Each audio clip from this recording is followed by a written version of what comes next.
of what she said. Gaya ng kalayaan ninyo na tawagin akong bastos, malaswa, at hindi magandang halimbawa tulad ng aking kanta, may kalayaan din akong ariin ang aking sarili.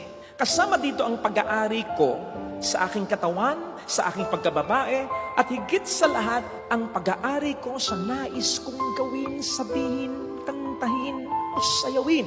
Dahil hindi nito binabawasan o inaapakan ang karapatan ng ibang tao, hindi nyo pag-aari ang mga ito. Katawan ko ito, kwento ko, tutut ko, opinion ko, at pagkababae ko. Akin ito at hindi sa inyo. Alam nyo, talented naman eh. Isa siya sa mga actresses sa Batang Quiapo. Okay. Ngayon pinagdarasal ko siya. At 3 ang dasal ko para sa kanya. Una, ma-realize niya na kung ano man ang privilege na meron siya kasama ng talent niya at influence